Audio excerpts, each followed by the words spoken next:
Hey DIYers, I'm Mark, and today on Make Your Mark, we are making some beautiful multicolored pencil cases using my gel press and Derwent Inktense blocks, which, by the way, when you mix them with water, turn into permanent dyes, so they're perfect for fabric.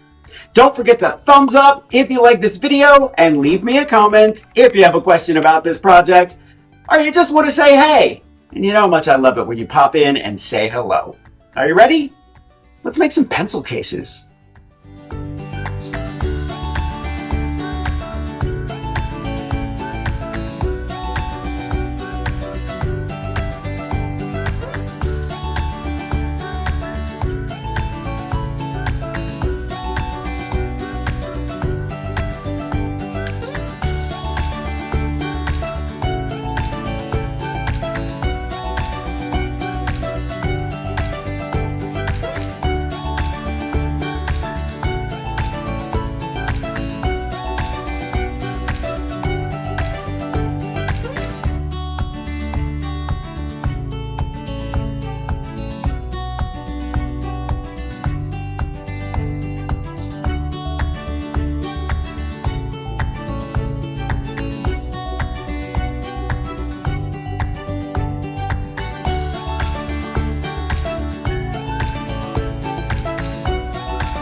I'm going to leave a link to Derwent and gel press in the description below.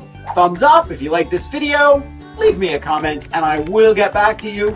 Subscribe to my channel if you haven't already and press the notification bell so that you know I have a new video.